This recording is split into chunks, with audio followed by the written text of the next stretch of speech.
Mr. Sullivan. Mr. Jackson, how are you today? Sorry, technical issue there. Hang on. There we are. Can you hear me now? I am. Okay. In full hearing. You know, I was just thinking, my particular cell phone here, which is dedicated almost entirely to one Dean Jackson, is superior in many ways to the cell phone that you're using, which the time on your cell phone is divided among many individuals, but mine is pretty dedicated just to one person. Single purpose.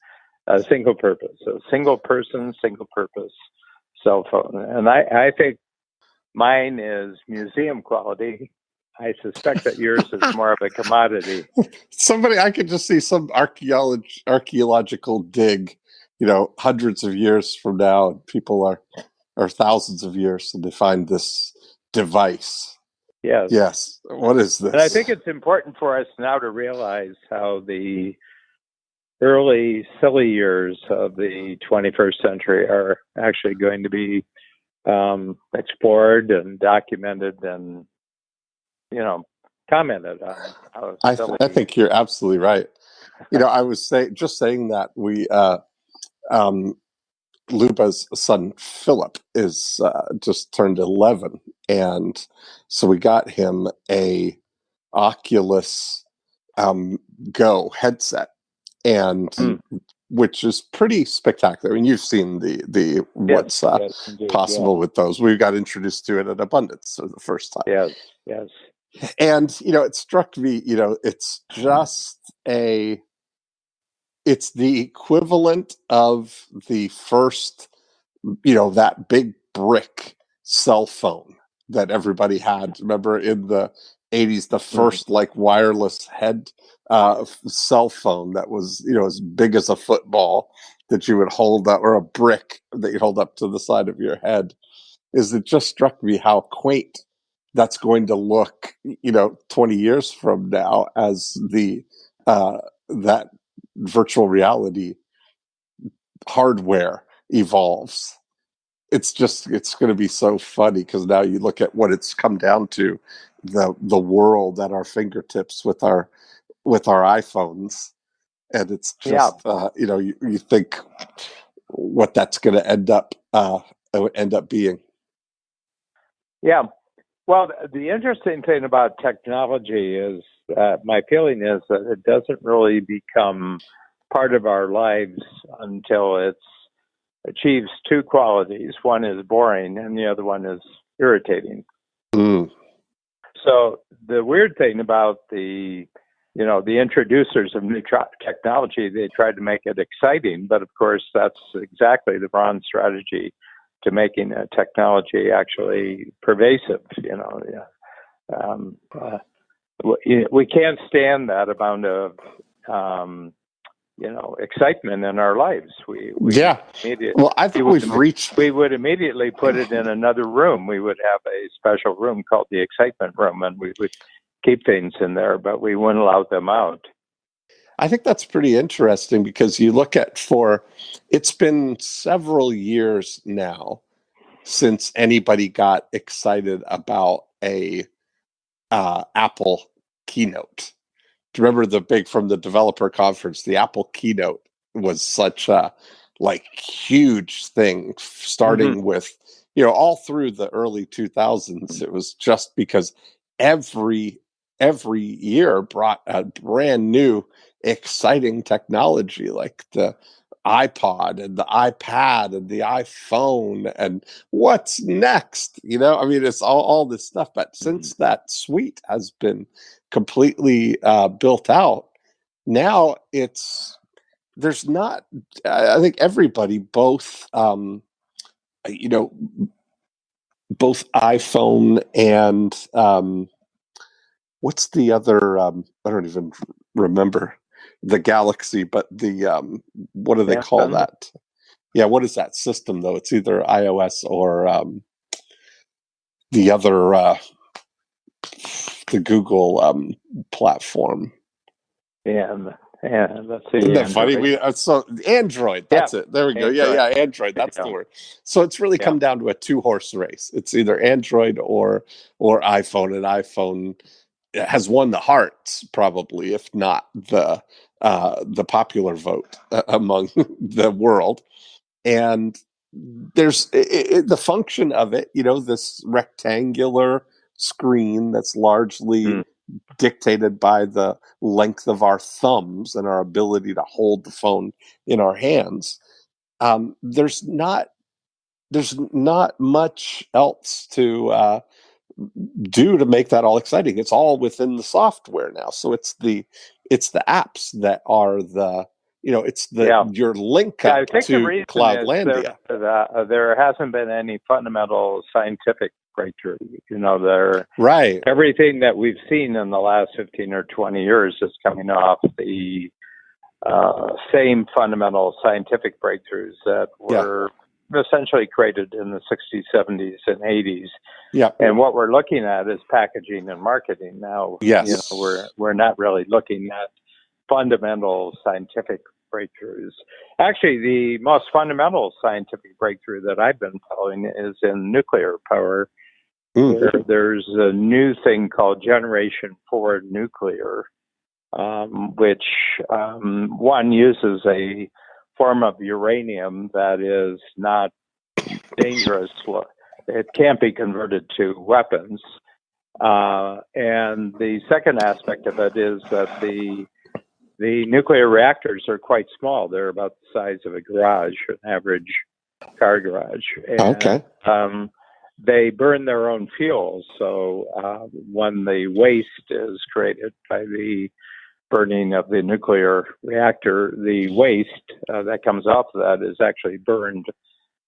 So there's no contamination. There's no refuse that is actually contaminating. And there's a lot of corporations. Well, maybe that's next. Maybe that'll be the iNuke. Will be the new thing. Well, I think it is because 1,000 kilowatts in your pocket. Yeah, because it comes down right down the middle between the fossil fuels, which are currently dominating, and then the so-called the alternatives, which are wind and solar, which seem to me to be nowhere. They have a lot of hype to them, and they have a lot of government subsidies to them, and they're everybody's favorite. But if you look at the statistics at the end of each year of energy consumption on the planet, they've increased about 2% since 1990. So that's almost 30 years. They've increased by 2%. And, because people want energy. Alex Epstein, our good friend, conversational friend, says, people want three things. They want energy that's reliable, they want it cheap, and they want it abundant. Yes. And whichever one. Well, this new nuclear seems to hit out and check off all three boxes. And Bill Gates is spent the last 15, 20 years investigating it, and he's piled in billions of his own money into it. So that seems like it's worth paying attention to, but that would be a new scientific. This would be using a different kind of uranium atom, which is an area of science, and it's producing, and it would, like a garage-size nuclear reactor, would provide all the energy needed for 30,000 homes. So that's a pretty big deal. And of course, the U.S. Navy has been using reactors like this since the 1950s. All of its aircraft carriers and all of its submarines, probably in the last 50 years, have been nuclear. So it's coming back. You had some bad PR on it in the 1970s and 80s, which put nuclear in put it in the doghouse. But my feeling is now that this is going to be the next real big breakthrough. Anyway, that's just one person's view of the internet. you got to look for scientific breakthroughs now, not technological breakthroughs for the next big thing. The interesting thing about this is you say, looking for and watching for these things. I really see now. I think we've definitely reached the point for some time now that we're helpless against the amount of new information that's available. I just saw a stat that there are 800 hours of video loaded to YouTube every minute. Mm-hmm. And if you do the math on that, I did just calculating it out that, it would, if you take a regular 8-hour day kind of thing, that it would take you 22 years to watch that much video, if that's all you did, to keep on top of one day of just YouTube videos. And you start to see where there's no. I really think the important thing as we think about time and convenience now is the real shortage of aggregators or curators or really, specific or higher level finders of times to maximize your time online. I know you have a short list of sites that you pay attention to every day. Yeah. And I guess that we've had the conversation that it's more important for you that it's not about what an algorithm thinks you're looking for. It's that what you don't think you're looking for is going to be the thing that that's the most important to you. And so that time is there. Yeah, but I wonder if there's a balance in that, Big thing is, and I've done a couple of tests. One of I'm calling it a test because I've done it and I'm dignifying it by calling it a test. But Babs and I haven't watched any television since July. Okay. July. So, we're pushing a year. We're 3 months short of a year now. And does that mean, just so I know what no television means, does that mean no Netflix, no anything like that? Or are you saying no broadcast television? I'll tell you what I have watched. I watched the second half of the Super Bowl. And I watched the second half of one of the late season college games. Okay. And that's it. So I haven't watched anything else. I haven't turned the TV on, and Babs hasn't either. So we haven't watched any news. We haven't watched any, somebody said, "Oh, this is really amazing. You should watch it." And I just didn't. And we come home at night and we make supper, and I've got a whole series of Kindle books that I'm reading. Yeah. We chat and we talk. So that's one thing. Then I have, of course, that you're virtually the only person that I talk to on my cell phone. And so that's another thing. And the other thing is that I don't receive any. I'm not on Facebook. I'm not on Twitter. I'm not on Snapchat. Right. I'm not on LinkedIn. And in my office, I don't receive emails except for a work unit. So I've got a team of maybe 7 or 8 people, and they will give me progress reports on projects. And nobody else has my email address, and no phone calls come to me, and no mail comes to me. So this is my world. And quite frankly, Dean, it's been a good year. It's been good. So far, first accomplished. We're moving forward on some really important projects. And I don't feel any particular sense that I'm not finding out important things that are going on in the world. Right.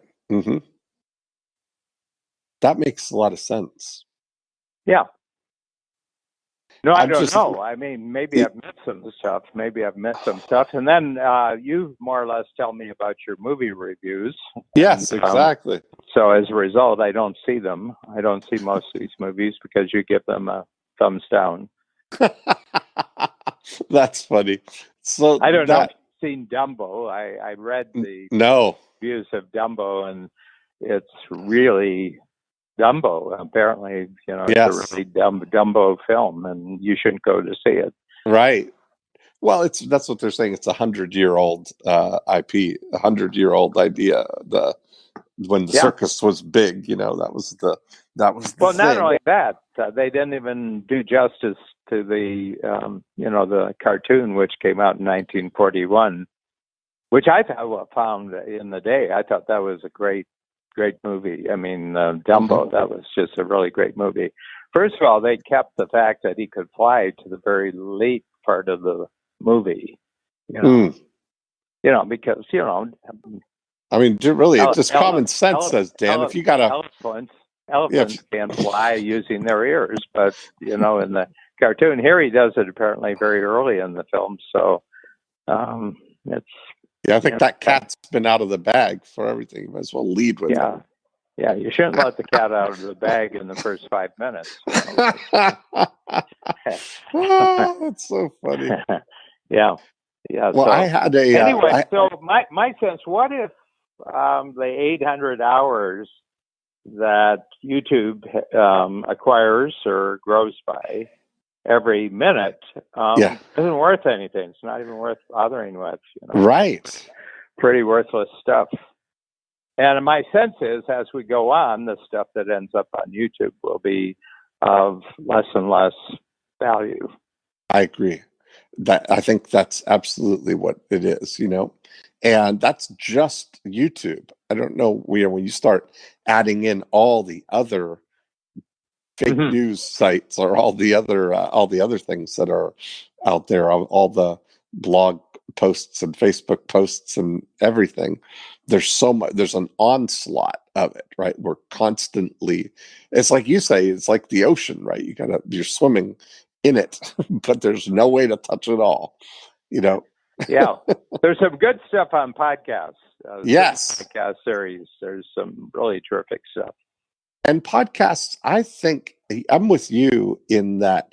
I think podcasts are a intentional choice of people to listen, and you're getting immersive attention with podcasts, because typically people who are listening to podcasts are otherwise physically engaged in other things. They're driving, or they're walking, or they're their body is occupied, and we get the mind to have this conversation with them, and it's harder to get distracted from a podcast, right? Because it's not the visual cues all around that are tempting you to go other places. It's not something that you're going to usually listen to a podcast while you're surfing the internet at the same time. It's typically the immersive thing. So that's why I've been such a fan of both consuming them and creating them. Mm-hmm. Yeah. Well, the interesting thing is our numbers aren't that high yet because we started recently in history. But my Peter Diamandis Exponential Wisdom podcast just crossed 1 million 3 weeks ago. And these are on separate devices. So this is 1 million separate devices. So that's a big number. Did that with Joe, as you did with Joe, quite a long time ago. You're in the millions. I have a combination of two others that are Strategic Coach podcast, Inside Strategic Coach with Shannon Waller, and another one called Mindset, Multiplier Mindset. And we will cross 1 million of separate downloads in about 2 months. So that's awesome. So it's really interesting. And we're seeing the value of this from a purely marketing standpoint with the number of clients who are now coming into Strategic Coach, where their first contact with us in the world was that they came across a podcast, and they Yes. listened to a podcast, and then they followed up and were directed to a website where they could find out what we do, and then they would proceed even further and sign up for. So I have a new group starting tonight, actually, in about 4 hours, 5 hours. I'm going to a party at the Ritz-Carlton. Mm-hmm. And 70 new Strategic Coach clients from all over the world will come to a party, and then they'll have their first workshop tomorrow morning. And I'll just do a hand check tomorrow when we get there to how many of them their original contact with Strategic Coach was actually through a podcast of one. Oh, that's great. Yeah. And I think it's important. And you can keep linking these things to each other. I can link my series with you to other series that we're actually running. So there's an ecosystem, a podcast ecosystem. That's exactly right. And I'm seeing more and more that that's the importance of communication, is that you create what are called ecosystems. There's thought, which is it's a biological concept of that in any part of the world, if you dig down and look at it, there are many, many creatures who are actually connected to each other in various kinds of networks. And even though they are competing with each other, they're also cooperating with each other, and they create ecosystems. You and I are part of a larger ecosystem of people who talk about all sorts of things. Mm-hmm. Yeah. I have a podcast for my real estate community called Listing Agent Lifestyle. And it's just over a year that I've been doing it. And I'm noticing something very interesting happening right now in terms of new people joining our Go-Go Agent community on the back of the podcast. And what's been happening, this is particularly interesting in the last couple of months here, that over the year, I've been doing the model of having one new real estate agent, a different real estate agent on the podcast, and we basically do a coaching session, right? Walk them through applying all the listing agent lifestyle elements to their business. And then interspersed in there, I have a series of episodes where I've been working with Diane in my office, who is on our Go-Go Agent team, and she is also a real estate agent here in Winter Haven. And so we started deploying all of the programs that we teach and talk about and offer to agents in our Go-Go Agent program. We started implementing them in August of last year and documenting along the way. So I've had Diane on the podcast maybe 4 times over the last 6 months, kind of documenting what's going on. And what's happening is that now her results are all starting to really fall into place and build momentum.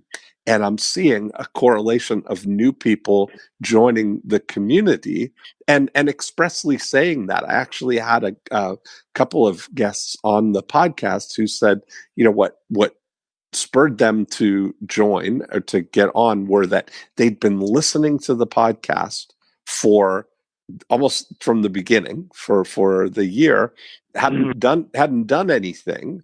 And then Diane starts from a standing start and is now starting to get all these results 4 or 5 months later. And they hadn't done anything yet. And they realize that could have been me. And so now they jump on and realize that that's a thing. So, it really is the power of the podcast is really getting to see the um, the authenticity of something. I think that you kind of get a deeper understanding of somebody. Yeah, well, I think that it's very, very interesting because I'm kind of a student of politics, student of history, student of trends that go on for not just years, but go on for decades. And I've come to a conclusion out of the, let's call it the Facebook age, that people realize they can't trust their eyes. Yes. I think fundamentally people are coming to and this is a widespread conclusion, and I think it's planet-wide. I think it's not just America-wide, is that what you're being presented to appeal to your eyes cannot be trusted. And that would include both pictures, it would include videos, it would include words that appear from your eyes. But that if you go a little bit deeper and you go back to the level of hearing, that you actually can trust more things that you hear than what you could see. And I just had that feeling this week, and I just wonder what you think about that. That's very interesting, because I think that there's, Harry Massey. And so Harry was just here, and he's working on some really exciting things that, they're all in energy and bioenergetics. And one of the things, I have no idea that this is even possible, but they can diagnose or tell so much about your energy just from your voice, print, right?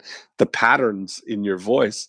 And I was listening to Sirius satellite radio on the entrepreneur radio or business radio, powered by the Wharton School. And they had somebody on there that was doing something similar, talking about the voice patterns, and how our voices carry and convey energy. And you can tell in the tone of someone's voice. You pick up the phone and somebody says hello before they even say anything, something's wrong, or that something they're excited about something, or that there's something energetically about the pattern or the wave of their voice. And I think you might be right that it's like better that our eyes can be fooled. And, it's like hearing maybe is more like touching something, right? Well, I think it goes back further, the use of voice goes back forever. Yep. But the use of images is fairly recent, in human affairs. Yes. And first of all, because it's so much easier to produce to talk and to make yourself known by voice than it is to actually translate who you are into some sort of image. And I was just thinking about that because this thing of not watching television since July. Yeah. But being involved in hundreds and hundreds of conversations since July. And talking and everything like that. And I was just appreciating, really how much more I make judgments based on kind of what I'm picking up from hearing more than what I'm seeing. Do I want to be involved with this? Does this sound like something I'd really like to invest in and everything like that? And it's not, I'm discounting what's being presented to me visually, and I'm just listening and picking up on voice tone. Does that sound right? Does that sound like something I'd want to be involved in? So I was really struck that maybe humans are kind of responding to this overload of visual information by largely discounting it, just out of hand, just saying, it's being created. Most of the visuals are being created to fool me or to hook me. And therefore, I'm just going to disregard the visual, and I'm going to fall back on what I consider to be a more trusted authority inside myself that can make better judgments about that. Anyway, that's just a thought I've had. That's really something. It's interesting because I notice how I feel about, you can read somebody's podcast, and then you can, or read somebody's writing, but then you hear them on a podcast and you have a different sense of them, I think. Yeah. I always ask people, like I'll meet people tonight at the parties. So we have this party tonight. And for the most part, I'll meet, there'll be 70 people who are coming into Strategic Coach tonight. And I may have met 15 of them, in some setting, but large part. But this will be the first time. And they said, I listen to your podcast all the time. I listen to you and Dean Jackson all the time. And I said, can I ask you a question? Did you think I was taller? That's funny. And it always gets a big laugh. It gets laugh. And the reason I ask the point is that from our knowledge of someone's voice, we actually fill in the rest of the picture. We picture, whether the person is short, medium, right, or tall. And I would say right now, having asked this question ever since I started my podcast series going back 6 or 7 years, that most people actually think I'm taller. That's so funny, and maybe true. I heard. I may actually be taller. You may actually be. In spite of the lying evidence of the tape measure, I may actually be a taller person. You can't believe that tape measure because that's a visual piece of information, and it may be fake news. Well, in Cloudlandia, you'll be able to be any height you want. That's the thing. Your digital avatar, you can stretch out a little bit. I heard Jim Collins on the Tim Ferriss podcast just recently, and it's been in the last couple of months, but I just heard it this week. And Jim Collins, of course, is the Good to Great guy. Very, very thoughtful guy. It was the first time I've heard his voice, and it's a very disciplined, scientific kind of thinker, but he does something that I found very interesting. He keeps a daily journal, like a log line of on a spreadsheet that just kind of in 2 or 3 lines says what he did today, and documents the number of creative hours that he did. He's focused on, since he was he really wanted to. He decided years ago that he was really fascinated and motivated by ideas and by research and creating stuff rather than creating a business, or doing the work. So he decided to take sort of an academic approach to the way that he did his work or approached his life, and adopted the model of kind of a tenured professor in a way, where the basic time allocation is 50% of your time spent on creative ideas, research work, that kind of thing, 30% teaching, and 20% just stuff that has to get done. right? Administration or whatever. So that's kind of an interesting approach, of 50, 30, 20. And so for him, the most important part was the 50% creative work. And so he keeps a spreadsheet every day of how many creative hours that he got.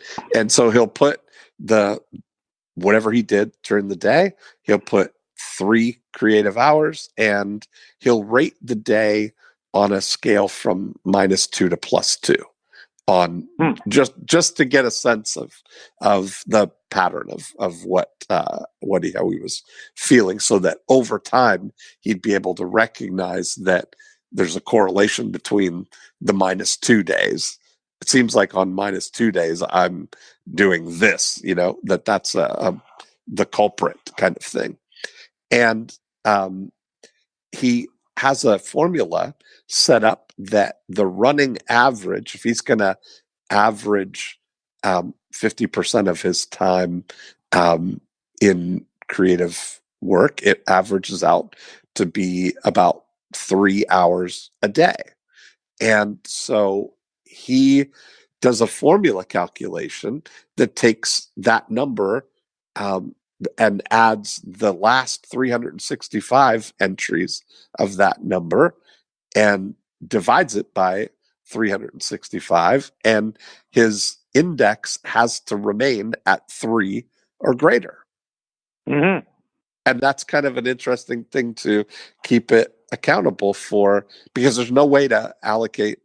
I was taking that same approach with my Hood Up hours, my investable 1,000 investable hours. That's basically the same thing, 3 hours a day. And excuse me, that works out to because today's the only day I can allocate them. And so you can't. So I guess as long as you just go on and continue averaging 3 a day over a 12-month period, that's the right pace. What's really interesting of this, because we have been, involved since September, since Labor Day of last year, in having our strategic coach clients in the 10 times program actually measure the hours that they have freed up. Yes. By using a who to do their how. So in other words, something that they were doing before, that's the how. They pick someone else and educate them, train them. And, the who does the how. And so far, out of 500 who are taking part in this exercise, we're coming in right now in 6 months. About 385 hours have been freed up on average. 85 hours. Now, some have not really started, so they don't have any hours to show. But the top person has freed up 1,850 hours out of 2,300 hours. Nice. That makes up his work year. So he's freed up pretty close to 85% of so that was time. That was like me. Yes. Yeah. So here's my sum total thought on this exercise so far, that it doesn't matter what you count. It doesn't matter what part of your life that you count. In other words, you can take any part of your life and attach measurement to it, and provided that you're willing to do it every day, you will immediately, after a short period of time, see progress in that area of your life. Doesn't matter what area of your life that you count. I mean, it could be collecting baseball cards.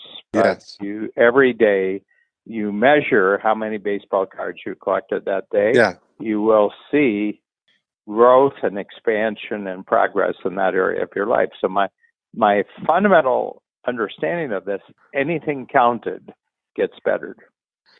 I wonder if there's an element of our brains are wired like machine learning in a way that well, I think there's part of our brain that just likes counting. Yeah. And as the counting goes on, the brain shifts more and more of its resources to the counting activity. Yeah. There's part of our brain that just thinks that counting is it's really a hoot. Yes. It's really a hoot. I really, really like this counting thing. But the other thing is, it seems to me that the brain feels that real progress is being made through this activity of counting. Yes. I agree. I think there really is something to that. I think there's something magical about it. I think there's something really magical. So, for example, more than 2 years ago, I started a daily exercise of burning 1,000 calories of physical exercise. So whatever amount of time it takes me in the morning to burn 1,000 calories, whatever exercises I need to do, I'm going to do that before breakfast. And today was day 770 days. So that's 2 years, and I started in February 19th, yes, 2 years ago, a little bit more than 2 years ago, and I've recorded in every day. And one is that except for 7 days, so 7 out of 770, so every 110 days I decide to be a slacker, for a day. Generally, I've recorded in, and what's interesting, Dean, is all sorts of interesting other numbers have accumulated out of this. Sub numbers. There's the main number, 770, but there's a lot of other numbers. Well, what's the actual average for those 770 days, and which month actually had the best numbers, and what's your weight on that day? How much do you weigh on that day, and everything like that. And I just keep the exercise going, and I watch what new ideas for counting actually emerge because I'm doing this one kind of counting. But the other thing is I've had 5 major medical physicals since then. In the 2 years? Every one of them has improved. I can see in my measurements that come back about my cardiovascular, there's a whole number of tests that you get back from places like the Cleveland Clinic, and, which are part of the, the physical science, of checkups. You get them back, and, my nutrition, my cholesterol, what my heart looks like it's doing. All those are better, but I wasn't trying to improve those numbers. Those numbers just improved because I was actually just sticking to one measurement. That is, before breakfast every day, I would do 1,000 calories. And on average, I've averaged about, since the very beginning, I've averaged about 1,000 and 1,100 calories. And I've never had a month where I did worse than the month before. Wow. How are you measuring on your iWatch or whatever? Yeah. So I have a heart monitor. So you're burning calories. And that's a Polar. I have an old, the simplest, most basic Polar watch that you can get with a chest band. Yep. And then there's some numbers that I know. For example, if my average is 104 heartbeats per minute, I know I'm burning 10 calories. If I'm at 136 per minute, I know I'm burning 15 calories a minute. I've just learned over a long period of time that those are sort of fixed numbers. And then there's a converter on the internet that you punch in age, my age, and my weight for that day, and I punch in my weight for that day, and then the number of minutes that I've worked out that day, and then what was the heartbeat average, for that length of time, and that you punch it in and you get your total number of calories per day. Yeah. That's interesting. That's Yeah. what is, I was thinking, it's funny about the numbers. No, I mean, and I don't want anybody to think that necessarily that they should do what I'm doing. I'm simply saying the thing that interests you most in life, set up a daily exercise of counting how much you do that, and you will notice progress in that area. You'll notice greater achievement in that area. I've been over the last few weeks here, kind of acting like a cartographer, I guess, mapping the territory of converting things into Jacksonian units into 10-minute time here. So try time telling and recording what the amount of time that it takes to do things. But what would be the timekeeping word similar to cartographer, who would be mapping a territory? How do you quantify a something like what we're talking about there? That would be the numbers. I know cartographer probably isn't the right word, because that's specifically about mapping, but it's the same flavor. I mean, I think you could just do a Word document and punch in you could just punch in, what the intent is of your project. You could do that, but simply say started on, a particular day. Let's say it's today. It's the end of March. You're starting today, and then just to keep a copy of this Word file, and then just update it every year. That's how I would every day. Just update it and punch in new numbers. It's almost like the glossary of the things that now. Like I've been, measuring that I mean, just for my personal preference, 1 unit is exactly the perfect amount of time to sit in my hot tub. Just so I know now that's it's one thing. I mean, well, here's the thing: you're going to learn some things. Yeah. You have to be open that your activity of counting is going to tell you over time what's worth counting and what isn't worth counting. So right. You'll drop some things, and some other things will become more important to you. Yeah. But my feeling is that anybody who starts doing this with anything in their life that right now they think is the most important thing in your life, will just count it every day, how much you do of that thing, and you will immediately see progress in that area of your life. That's all I'm saying here. It doesn't matter what it is, and it's not important that anybody else thinks that it's important. It's just that you think it's important. I also found out that, just interestingly enough, you can take 1,000 steps in 10 minutes. Yes, you can. As a basic pace. That's what it works out to. And for most people, if you're a reasonable walker, in other words, you're not dawdling, but you're actually watching that 10 minutes will probably create somewhere in the area of 85 to 90 calories of exercise. Right. Mm-hmm. It's fun too.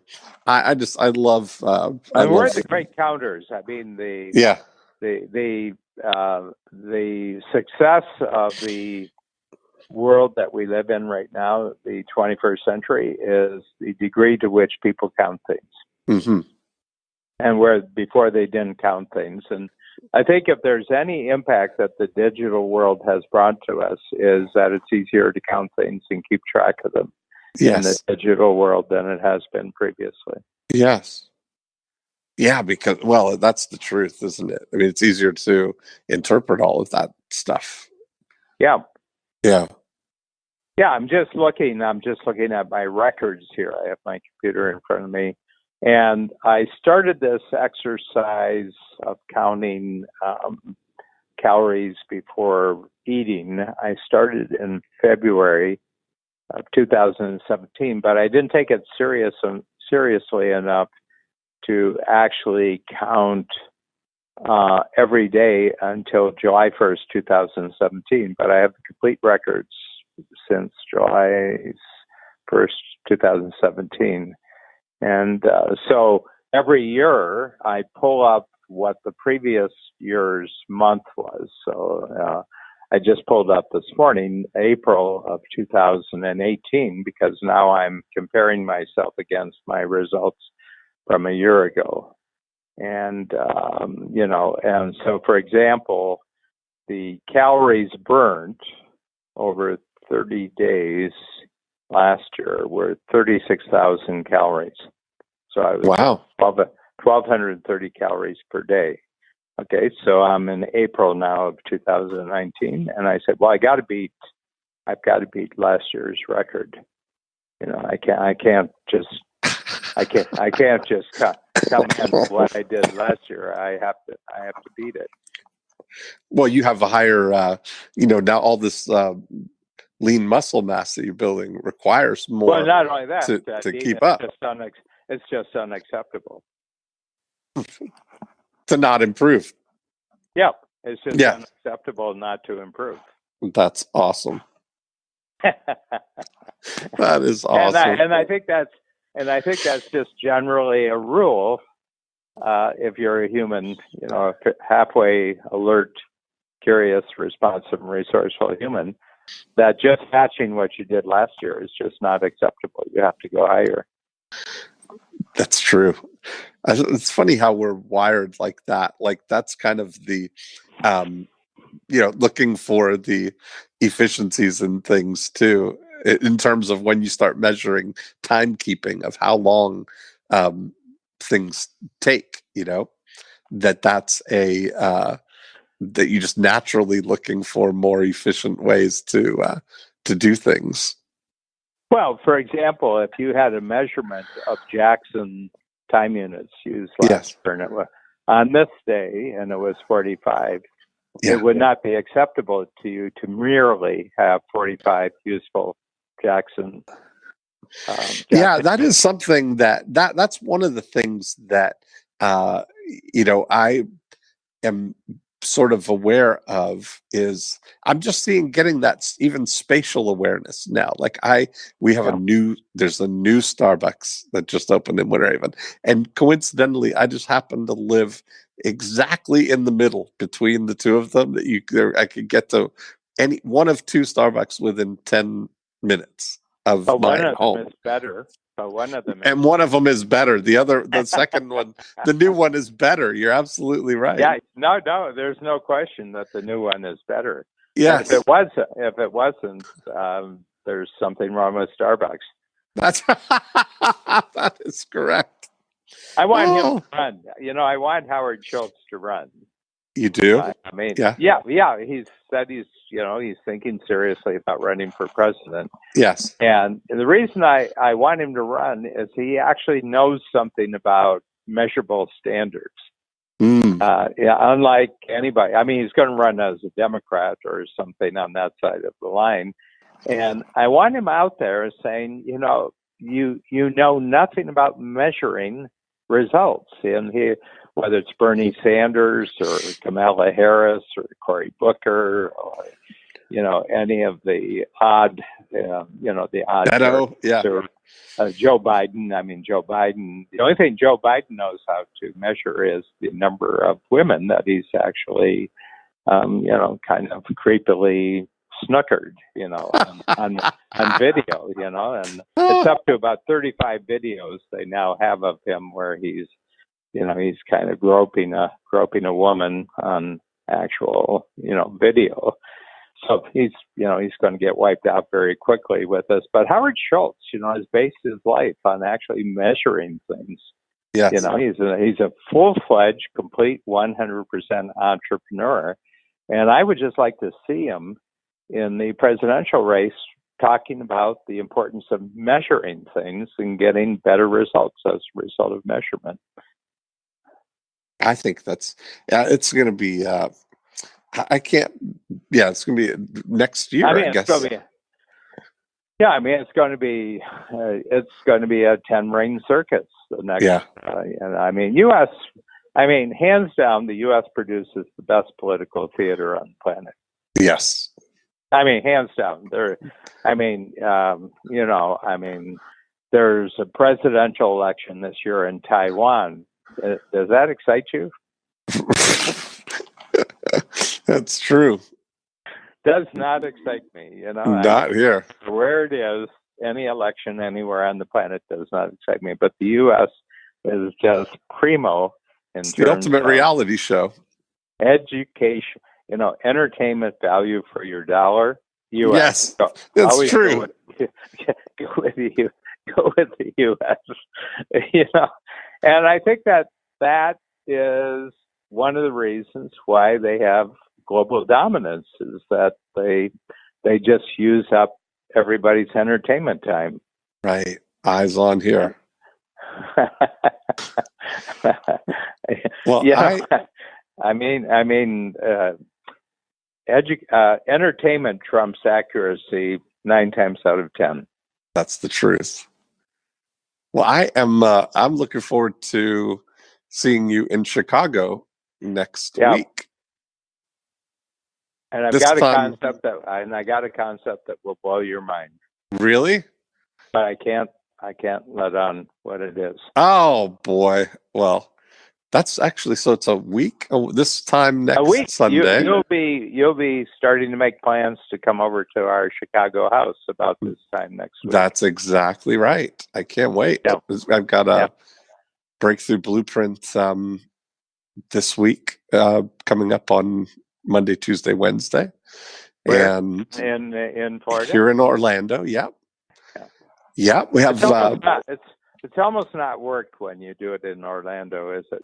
No, it's like, it's like I've been here all day, and now I'll roll over to Celebration, and we'll spend 3 amazing days, and then we'll show up in Chicago. It's interesting, Alex, who we'll see next week, his the gentleman that works with him, Don, is going to be here at the Breakthrough Blueprint. So Alex has hooed himself up from even coming to a Breakthrough Blueprint. Well, he's made great progress. Yes, and he'll tell us about that. But since I met him, which is about 5 years ago, this is Alex Epstein, who wrote a marvelous book called The Moral Case for Fossil Fuels. He's just had nonstop winning in terms of, the actual results. So he's on a roll right now. So I agree. He's a marvelous thinker, and I love being a part of any conversation that he's involved with. Me too. I can't wait till next Sunday. So I always look forward to it. Well, I don't know what we've achieved today, but I had fun. Well, that in itself, I'm going to rate this a +2. Yeah. And, I was the one that brought you news just by reading the written reports that don't go to see Dumbo. Dumbo is not a winner. No Dumbo for me. No Dumbo. If Dumbo doesn't fly. What I'm afraid of, that was one of the, that's on Monday night of the Breakthrough Blueprint, we always traditionally go to a movie. And so Dumbo I saw as one of the choices at the dine-in movies in Orlando. So now I know not to see that. The other two now are either Us, which is the guy who did Get Out, his follow-up movie, which is breaking all the box office records. And I forget what the other one is, but that was, I have to see if I'm going to be willing to be scared enough to go see that. No, I can't be scared.